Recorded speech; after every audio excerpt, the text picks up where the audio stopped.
আমি নাকি তহিদ আফ্রিদিকে ধরাই দিছি পুলিশের কাছে এবং উনি নাকি নোয়াখালীতে আমার বাড়িতে গেছে। সবকিছুর মধ্যে শুধু আপনারা আমাকে ঢুকাই দিতেছেন ওনার সাথে। আমার সাথে আফ্রিদি ভাইয়ের সাথে লাস্ট জুলাই আন্দোলনের 1 মাস থেকে 2 মাস আগ থেকেই ওনার সাথে আমার সাথে পুরোপুরি সম্পর্কটা এক ধরনের শেষ হয়ে গেছে। আমাদের তহিদ আফ্রিদি টিম মেম্বার তো আমি একা ছিলাম না, আপনারা সবাই আমাকে নিয়ে পড়ে আছেন কেন ভাই? প্রায় 1 থেকে 1 বছর 2-3 মাসের মতো ওনার সাথে কোনো ধরনের যোগাযোগ নেই। ওনার সাথে লম্বা কথা বলতেছে যে তহিদ আফ্রিদির চামচা, তহিদ আফ্রিদিকে ধরাই দিছে, সে একটা বিশ্বাসঘাতক, সে একটা এটা সেটা। আপনার আমার একটা পরিবার আছে, আপনার একটা পরিবার আছে, দয়া করে হাত জোর করে মাপ চাই। আসসালামু আলাইকুম, আমি মোহাম্মদ তানভীর রাহি। যারা আপনারা অনেকে আমাকে তহিদ আফ্রিদির চামচা অথবা তহিদ আফ্রিদি ছোট ভাই হিসেবে জানেন, তো আজকে আপনাদেরকে কিছু ভুল ধারণা ভাঙার জন্য আমি চলে আসছি। আপনারা জানেন গতকালকে আফ্রিদি ভাইকে বরিশাল থেকে মেবি গ্রেপ্তার করা হয়েছে।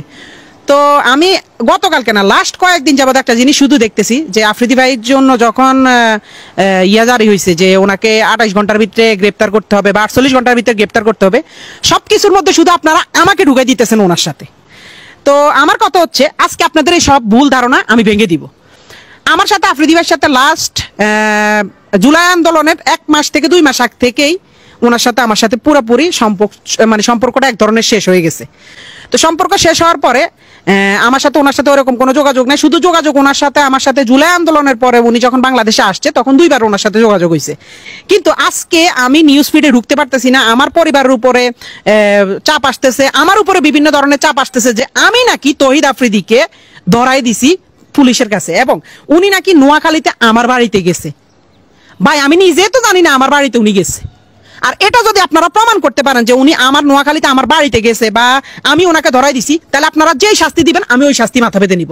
আর আরেকটা ছোট্ট বিষয় হচ্ছে, আমার বলতেই হবে, আমাদের তহিদ আফ্রিদি টিম মেম্বার তো আমি একা ছিলাম না, আপনারা সবাই আমাকে নিয়ে পড়ে আছেন কেন ভাই? আর আপনারা যারা আমার বলতেছেন যে আমি তারা ধরাই দিছি, ভাই ওনার আব্বারে মেবি ধরছে রবিবারে। তো প্রথম থেকে আমি আজকে ওনাকে ধরা পর্যন্ত আজকে প্রায় মেবি 1 সপ্তাহ হয়েছে। এই 1 সপ্তাহ আমি সিআইডির আন্ডারে ছিলাম। আমার মোবাইল, আমি নিজে কোথায় যাই, কখন কি করি না করি, সব কিছু আমার সিআইডির আন্ডারে। ইভেন আমি সবচেয়ে বেশি ফেস করতে হয়েছে,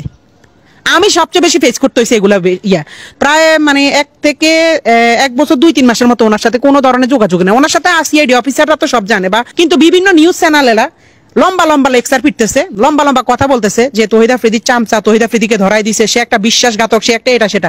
ভাই এসব মিথ্যা বানোয়াট আপনি যে আমার মুখ থেকে শুনছেন, আমার থেকে জানছেন, না জেনে না শুনে আপনি কেন এসব মিথ্যা বানোয়াট কথা বলতেছেন?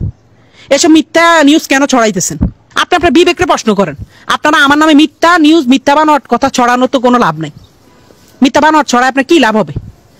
সঠিক তথ্য আমি একটাই বলি, আমি নিজেই আজকে লাস্ট 1 সপ্তাহ থেকে পুলিশের কাছে ছিলাম। ইভেন আমি যখন দেখছি যে আমার বিষয়টা বেশি হয়, তখন আমি ইলিয়াস হোসেন ভাইয়ের সাথে কথা বলছি এবং হিমেল ভাইয়ের সাথে কথা বলছি।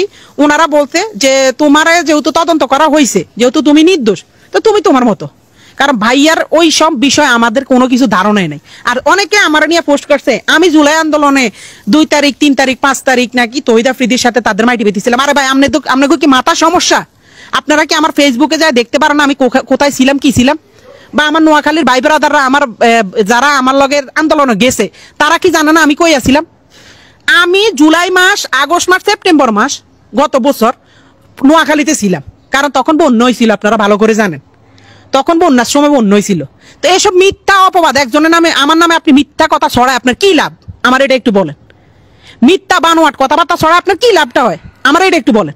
আপনাকে আমার একটা পরিবার আছে, আপনার একটা পরিবার আছে, দয়া করে হাত জোর করে মাপ চাই। মিথ্যা ছড়ানোর আগে জানবেন, না জানে শুনে মিথ্যা কারণ আমি নিউজ করেন না। ধন্যবাদ।